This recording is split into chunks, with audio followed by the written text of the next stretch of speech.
Hello বন্ধুরা, কেমন আছো তোমরা সবাই?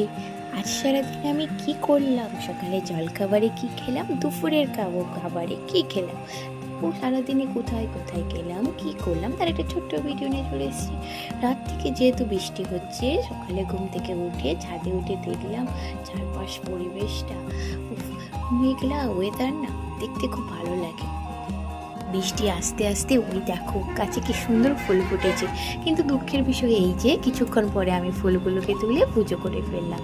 পুজো হয়ে গেলে তারপর জলখাবারে খেতে গিয়ে দেখি মা নিরামিষ ঘুগনি বানিয়েছে, আর বাবা গাছ থেকে টাটকা শশা তুলে নিয়ে এসছে। তাহলে আর থেমেই থাকবো কি করে, শশা কুচি, ঘুগনি, চানাচুর নিয়ে কিছুটা চটপটির মতো করে মুড়ি মাখিয়ে খেলাম। খেতে যা লেগেছিল পুরো দুর্দান্ত। আর তারপর দুপুরের খাবার থালিতে সবজির তরকারি নানা কিছু হলেও আমি খেয়েছিলাম, কিন্তু এই যে আলু মাখানো, পেঁপে আর ছোলা ভাজা, আর সঙ্গে নিয়েছিলাম ডিম সেদ্ধ আর কাঁচা পেঁয়াজ, খেয়ে যা তৃপ্তি হয়েছিল তা বলার নয়। এই সিম্পল খাবারগুলো খেয়ে মাঝে মাঝে তৃপ্তি হয়। মাছের ঝোল বলো, চচ্চড়ি, সবজির তরকারি মাঝে মাঝে খেতে মন চায় না।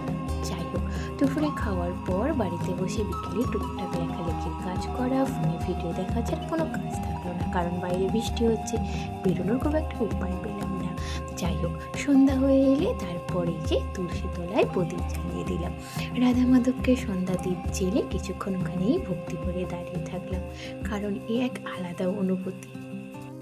গোবিন্দ যেন সবার মঙ্গল করে, সবাইকে ভালো রাখে, সুস্থ রাখে।